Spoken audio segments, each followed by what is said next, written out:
The PM wants us to buy local for Carnival. He says it will save foreign exchange. Sounds good, right? Like trying to put out a raging fire with a teaspoon of water. Let's be real, folks. Chinese imports are like the fast food of Carnival costumes. Cheap, convenient, and everywhere. Local materials? That's like fine dining, expensive, time-consuming, and you need reservations months in advance. We love our local artisans, we really do. But their wire bending like Olympic gymnastics impressive, but costs a whole lot. Meanwhile, China pumping out feathers and beads like a machine gun on full auto. Trying to compete with that is like bringing a water pistol to a gunfight. You brave, yes. But you also probably going home wet and disappointed. Listen, I love my country, I do. But sometimes we like to pretend we're a big fish in a small pond. In the world of Carnival costumes, we're a guppy in the ocean. And China? They're the shark, with lasers. Carnival, the greatest show on Earth. Also, the greatest drain on our bank accounts. But hey, at least we're stimulating the economy, right?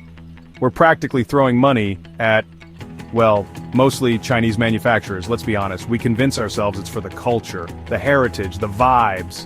But let's be real. Most of us just want to look good on Instagram for 5 minutes.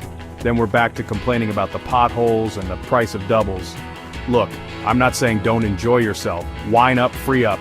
But maybe we can also free up some common sense while we at it. Because this buy local thing for Carnival, that's a whole lot of pressure to put on a roadie to be a 5-course meal.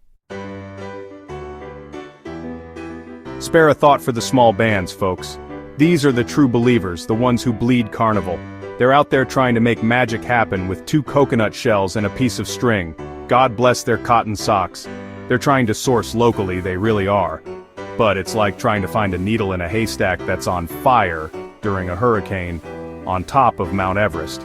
And did I mention the haystack is also full of scorpions? Because that's what dealing with local suppliers can feel like sometimes. Look, I admire their dedication, I really do. But sometimes, you gotta know when to fold 'em. And by fold 'em, I mean just buy the cheap feathers from China and call it a day. Your blood pressure will thank you. So, you want to buy local and support our hardworking Trini entrepreneurs? Admirable. How much you got? Because that hand-beaded bikini top is going to cost you the same as your first car. And no, I'm not exaggerating. Much. These local suppliers will tell you it's all about quality, durability, the fact that it's one of a kind, and they're not wrong. But here's the thing, my bank account doesn't care about heritage, it just sees a negative number and starts having a panic attack. Look, I'm all for supporting local. But when supporting local means I have to choose between a costume and paying my rent, well, let's just say I'm going to be playing Amaz in my apartment this year, with my landlord as the midnight robber, and trust me, that's a costume you don't want to miss.